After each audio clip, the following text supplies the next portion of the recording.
Hello everyone, I hope you are doing well. So this is Shivani Gupta and welcome to my channel Learn with Shri. So आज की जो हमारी class होगी ये होगी for class 10 civics के कुछ most important question chapter 1 power sharing से मैं बताऊंगी कि कौन कौन से मोस्ट इंपोर्टेंट क्वेश्चन हो सकते हैं। उसके पहले अगर आपने चैनल को सब्सक्राइब नहीं किया है तो चैनल को सब्सक्राइब कर लीजिए, प्लस अपने दोस्तों के साथ ज्यादा से ज्यादा शेयर करिए। ओके, तो देखिए पावर शेयरिंग के लिए मैंने एक वीडियो बनाया हुआ है for the very short questions कि वेरी शॉर्ट क्वेश्चन कौन कौन से बन सकते हैं। अगर आपने वो नहीं देखा है तो आप वहां से देख लीजिए। वहां पे मैंने कुछ टॉपिक जो भी definition means one line one word based question हो सकते थे मैंने वहां पे बता दिया है। बाकी डिटेल क्वेश्चन कौन से यहाँ पे बन सकते हैं तो मैंने यहाँ पे कुछ 3 क्वेश्चंस लिखे हुए हैं। इनके अलावा कोई भी डिटेल क्वेश्चन नहीं बन सकता है। हाँ, थोड़ा सा चेंज करके क्वेश्चन का फॉर्मेट ही चेंज करके दे सकता है, बट क्वेश्चन वही रहेगा। अब बात तो वही हो गई ना कि अभी जो लोमड़ी है ऊपर से शेर का कपड़ा पहन के तो शेर नहीं बन जाएगा, रहेगी तो वही वो, ऊपर से कुछ भी लगे अंदर वही रहने वाला है। ठीक है, तो यहाँ पे 3 क्वेश्चन है, इसको मैं आपको बताऊंगी आपको लिखना कैसे है, कैसे आप लोग आंसर राइटिंग करोगे। बिकॉज यू नो कि आपके जो आंसर्स होंगे वो 120 वर्ड से एक्सीड नहीं करने चाहिए। मतलब कोशिश करिएगा 120 वर्ड, क्योंकि ये टाइम लेगा, फिर आपके जो अदर क्वेश्चन अटेम्प्ट करने का टाइम है वो चला जाएगा। ठीक है, सो चलिए number 1 question is how Belgium solve it's ethnic problem. तो यहाँ पे बेल्जियम की बात हो रही है। बेल्जियम का जो एथनिक कॉम्पोजिशन था वो वाला टॉपिक हमने वेरी शॉर्ट में कर लिया था। ठीक है, अब उस एथनिक कॉम्पोजिशन के चलते जो प्रॉब्लम्स आनी थी उसको कैसे उसने हैंडल किया, टैकल किया बेल्जियम ने। ठीक है, तो ये आंसर आप लिखने से पहले थोड़ा सा स्टार्टिंग में आप लोग इंट्रोडक्शन दोगे, एक आंसर का फ्रेमवर्क तैयार करने की कोशिश करोगे कि एग्जामिनर को आंसर आगे पढ़ने में अच्छा लगे। ठीक है, तो उसके लिए क्या करोगे, थोड़ा सा आप लोग 3 लाइन में 4 लाइन में इंट्रोडक्शन दोगे। ठीक है, कैसे दोगे इंट्रोडक्शन? अच्छा, इंट्रोडक्शन देने के लिए आपको बताना पड़ेगा कि बेल्जियम में जो प्रॉब्लम्स थी तो वहां के लीडर ने क्या किया, जो डाइवर्सिटी थी उसको क्या किया, रिकॉग्नाइज किया। लीडर्स ने रिकॉग्नाइज कर दिया। कैसे रिकॉग्नाइज किया? उन्होंने इसी के लिए अपना जो कॉन्स्टिट्यूशन था उसको 1970 से 1993 के बीच में 4 टाइम्स अमेंड किया था। ये हो गया कुछ आपका इंट्रोडक्शन। ठीक है, जिसकी वजह से वहां की जो डाइवर्सिटी थी उन्होंने इसको आपस एकोमोडेट कर दिया। ठीक है, तो यहाँ पे आपने इंट्रोडक्शन दे दिया। अब लिखोगे आप लोग की जो उनका अकोमोडेशन का प्रोसेस था वो कुछ इस तरीके से हुआ, इन वेज में हुआ, कुछ पॉइंट्स में हुआ। अकोमोडेशन वर्ड जरूर लाना है, अकोमोडेशन, क्योंकि आप लोग से सीधा क्वेश्चन यहाँ पे ये भी पूछ सकता है क्वेश्चन का फॉर्मेट बदल के कि बेल्जियम में अकोमोडेशन कैसे हुआ। ठीक है, तो आप यहाँ पे अपने आंसर में लिखोगे अकोमोडेशन। तो किस तरह से हुआ, कुछ पॉइंट्स लिखोगे।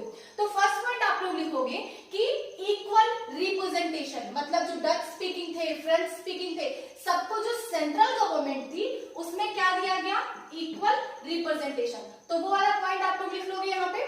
ठीक है, इक्वल रिप्रेजेंटेशन मतलब मिल गया, इक्वल पावर्स अब दे दी गई यहाँ पे। नंबर 2 पॉइंट आप लोग लिखोगे कि जो भी ब्रसल में जो कैपिटल सिटी थी, कैपिटल सिटी में जो गवर्नमेंट फॉर्म की गई वहां पे भी इक्वल रिप्रेजेंटेशन दिया गया, चाहे वो माइनॉरिटी हो चाहे वो मेजॉरिटी हो। तो आप देख रहे हो कि इक्वल रिप्रेजेंटेशन सबको दिया जा रहा है, चाहे वो सेंट्रल गवर्नमेंट हो चाहे वो कैपिटल में हो। ठीक है, उसके अलावा क्या किया, थर्ड पॉइंट आप लोग लिखोगे। थर्ड पॉइंट में क्या लिखोगे आप लोग कि उन्होंने third type of government form की। ऐसे याद करिएगा कि थर्ड पॉइंट लिखना है तो थर्ड पॉइंट में लिखो कि एक तीसरी तरह की गवर्नमेंट उन्होंने फॉर्म की थी। कौन सी गवर्नमेंट थी? Community government. कम्युनिटी गवर्नमेंट में क्या किया गया था, ये कम्युनिटी गवर्नमेंट जो थी वो लैंग्वेज, कल्चर, इन सब की जो इतनी डाइवर्सिटी थी उसको देखने के लिए की गई थी कि फ्रेंच स्पीकिंग जो हुए तो वो उस एक कल्चर के जो लोग होंगे उसी में से एक मेंबर इलेक्ट होके आएगा। ठीक है, वो लोग मतलब उसी के मेंबर्स इलेक्ट होके आएंगे और वो लोग अपनी कम्युनिटी गवर्नमेंट फॉर्म करेंगे जो अपने अपने कल्चर को देखेंगे, अपनी कल्चर की चीजों को क्या करेंगे, धीरे धीरे प्रमोट करेंगे। ठीक है, सबकी अपनी अपनी कम्युनिटी गवर्नमेंट हो गई। So number 3 is community government. Number 4 आप लोग क्या लिखोगे, दूसरा स्टेट वाला था वो ब्रसेल वाला था। नंबर 4 आप लोग लिखोगे कि क्या क्या इन्होंने जो सेंट्रल गवर्नमेंट की कुछ पावर्स थी अब उसको थोड़ी पावर्स स्टेट गवर्नमेंट को दे दी ना, तो अच्छा किया। अब स्टेट के पास पावर आ गई, खुश हो गया। अब वो जाके यहाँ पे जाके कॉन्फ्लिक्ट पैदा नहीं करेगा। ठीक है, तो जो स्टेट की गवर्नमेंट थी उनको भी कुछ पावर दे दी गई सेंट्रल गवर्नमेंट से निकाल के, और जो स्टेट को था, स्टेट को एक सब ऑर्डिनेट बना के नहीं रखा गया था सेंट्रल का। ओके, सो ये कुछ 4 पॉइंट्स होंगे जिसकी वजह से आप बताओगे कि बेल्जियम एकोमोडेट किया था।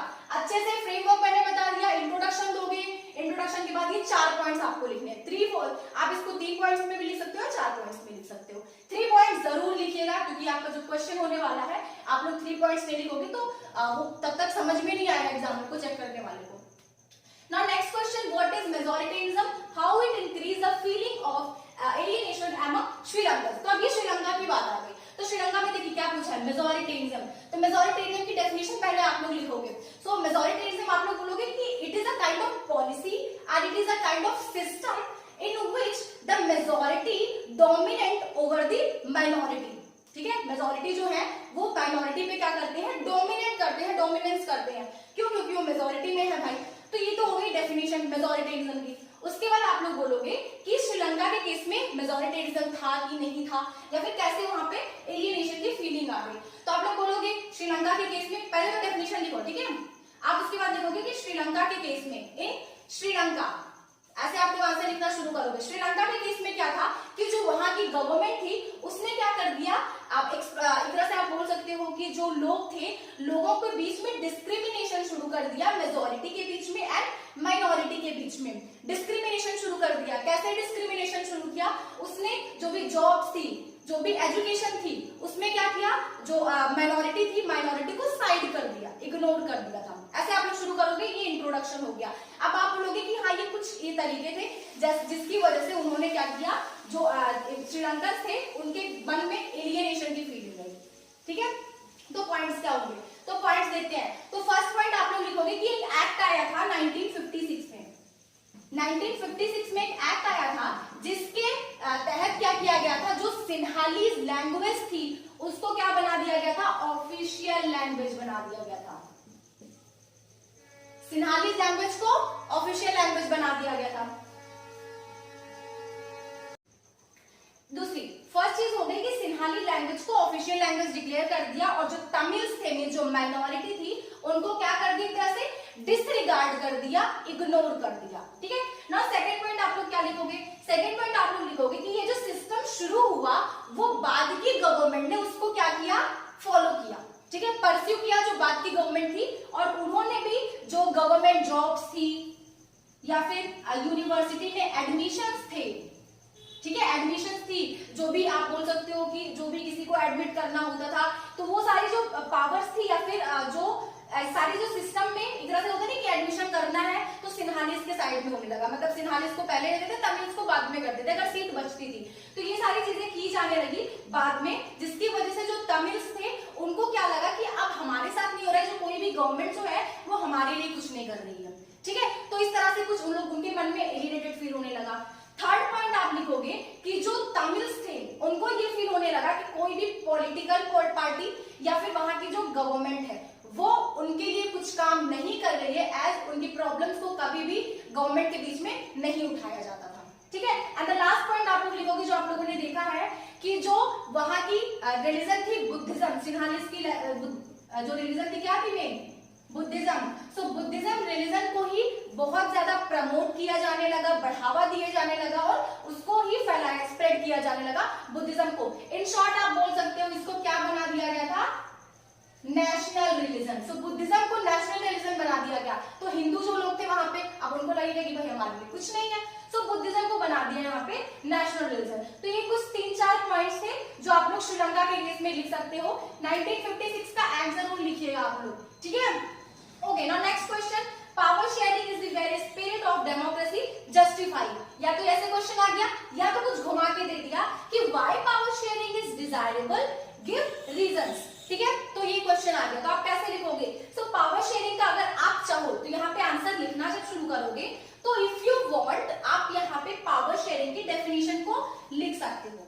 इट इज ऑप्शनल, आप चाहो तो लिख सकते हो, अदरवाइज इट्स ओके, आप नहीं भी लिखोगे तो चलेगा, नंबर नहीं कटेंगे।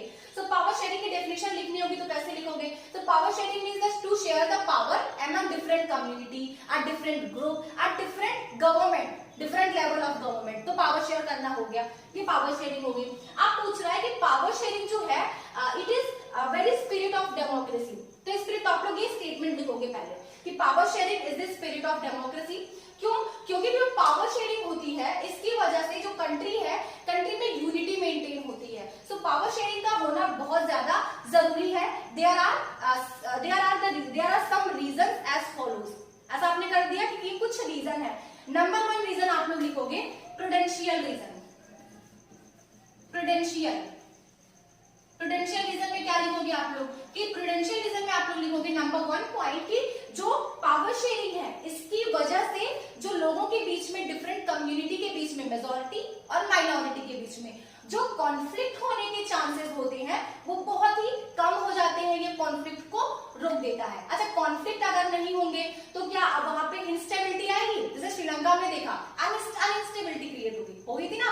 तो यहाँ पे क्या होगा, जब पावर शेयर करोगे तो पॉलिटिकल इंस्टेबिलिटी नहीं आएगी. तो नंबर 1 पॉइंट आप लिखोगे कि इसकी वजह से जो भी कॉन्फ्लिक्ट होने वाले होते हैं मेजॉरिटी माइनॉरिटी के बीच में वो नहीं होते हैं, जिसकी वजह से पॉलिटिकल स्टेबिलिटी मेंटेन होती है. Number 1 point. इसी में नंबर 2 पॉइंट आप लोग क्या लिख सकते हो कि पावर शेयरिंग की वजह से कंट्री में यूनिटी मेंटेन होती है. कंट्री यूनिफाई होती है ना.